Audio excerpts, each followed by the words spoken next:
Мен Өзбекстанға бардым, Наманган деген қалаға. Барып, бір стройкаға жұмысшылар әкелуім керек болды.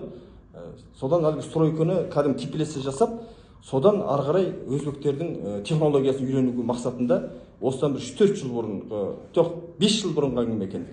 Бардым, өзім денсаулығым жоқ, ауырып жүрмін, содан бір өзбек күтіп алды, сол жерден через таныс арқылы. Содан бір ұстаға апаратым болды. Қазақстанға барам, жұмыс істеймін деген. Әлгі ұста біреудің қолына жұмыс істейді екен. Барып сөйлестік, барасың Қазақстанға десем, барам дейді. Қанша ақша төлейсің дейді. Содан егер сен осындай ұста болсаң, сен осындай мастер болсаң, мен саған жақсы төлеймін. Айына $350 төлеймін деді. Өзінің ақшасын естіп көріп та, ой, болды, мен барам деді. Мен еді қанша ақша аласың десем, ой, мен еді $100 аламын. Мен әйеліммен ақылдасайын деді. Бопты деп кетті. Содан ертесі келсек, әйеліммен ақылдастым. Енді көр деді, чоңды адам бар еді, үлкен әкем. Сонымен ақылдас деп айтты. Жарайды деп тұрып, екінші күн таныс болғаннан кейін қарасам, қорасында 10 сиыр тұр. Кәдімгі сиыр. Соң өтір, бұл неған сиыр деп. Енді өзім малға жақын адам. Бұл неған сиыр десем, мен осыны борлайын. Жырды. О заман, бұл заман сиыр борлаушы ма еді? Бұқа борлай жұрттың бәрі десем, ой, ака, бізде деген сиыр борлайды, бұқа қымбат дейді. Бұқа қанша? Сөйтсем, подсос бұқалар бізде 200 мың теңге тұрады деп. Біздің ақшам есептесем 200 мың теңге дейді. Айы сиыр қанша десем, 120 мың, 130 мың дейді. Онда болады екен ғой деп. Енді бұның неменесі пайдасы бар десем, тоқта, бөлі кеп басқа дейді, әңгіме берді, басқа дейді. Қанша табасың дейді, ары қарай менде интерес қой, мен темам болғанын сұрап алып, қанша табасың, қанша ақша табуға болады, одан қалай байысың дегеннің бүті бәрін сұрап жатырмын ғой. Сөйтсем ана өзбек айтады, ой, бұл сиырдан мен көп ақша таппаймын дейді. Онда не істевасың десем, бұл сиырдың поқыдын табам дейді. Қой, қалай поқыдын табасың десем, мынаның көрдің ба дейді. Сөйтсем ана 5 сиырды былай, 5 сиырды былай, екеуінің құйрық жағын бүйтіп қаратып, бір-біріне қарсы қойып қойған, ортасынан арық жатыр. Сөйтсем сырттан келетін арық су бар екен, сол арықты сонымен жүргізіп қойған. Міне дейді, мына 5 сиыр былай, 5 сиыр былай, 10 сиыр тышат дейді. Соның бүткіл бар суын күнде мына өзенге ағызам дейді. Енді деп сөйтсем, жүр дейді. Ары қарай барса бір 10 метрден кейін ана сумен ағып, бір үлкен көлшік жасап қойыпты, экскаватормен қазып, кәдімгідей 20-да 30 қылып көлшік жасап қойыпты. Сол көлшікке боқтың бәрі түседі екен.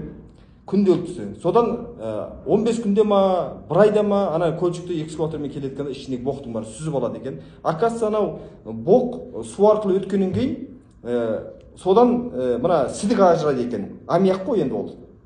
Соны ажыратады екен дағы, таза боқ қалады екен, таза немене, керекті зат қалады екен. Соны алады екен дағы, мына жақты деді, одан ары қарай барсам, экскаватормен алған, анадан сүзіп алған боқтар мына жағын жинақ қойыпты.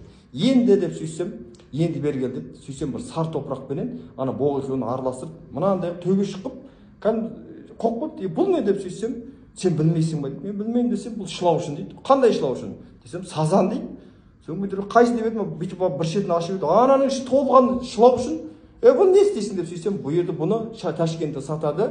Мен мына боқпенен мына топырақты араластырам, содан шылаушын ішіне жіберем, үстіне су құйып тұрам. Соңғы мына шылаушын мына боқпенен топырақты жеп, одан биогомпост шығарады дейді. Оны не істейсің десем, бергел деді, ар жағына кір. Бүткіл секретін бәрін айтып берді бұл. Содан ары қарай кіргізді. Әгіде шыққан биогомпосты ана жерде 2-3 әйел неме стақанға салып жатыр. Кәдімгі одноразовый шай ішетін стақанға салып жатыр. Енді не істейсің десем, бұған бір талдан помидорды отырғызамыз дейді. Или болмаса періс отырғызамыз, или болмаса бадыраң дейді, ана кәдімгі қиярды отырғызады екен. Содан не керек, әр стаканда бір немене өсімдік өсіп тұр кәдімгідей. Мынандай. Енді деп сөйсем, енді мына әр стаканды біздің ақшамен сол кезде ұмытып қалдым. Бір 20 теңге ме сондай теңге сатады екен. Сонда ана неше миллион стакан тұр ана жерде. Сонда әрқайсысын 20 теңгеден сатамыз. Біздің тірлігіміз осы. Ол сиырдың ол еті бізге онша қызық емес. Оның поқы дейді, алтын дейді. Біздің қазақтың жігіттері өзіміздің қолымыздағы зат тұрған боқтың қадірін білмей жатырмыз ғой. Соның бәрін солай істеуге болады. Бізде просто информация жоқ. Ешкім бізге айтпайды. Сол үшін жігіттер, мына қорадан шығып жатқан мына малдың қиын қалай істеуге болады. Мен өзімнің баққан малдардың тезегін боғын кәдімгі тезекпенен кәдімгі көмірдің үгіндісімен араластырып тезекті де сатып жұмыс жасағам.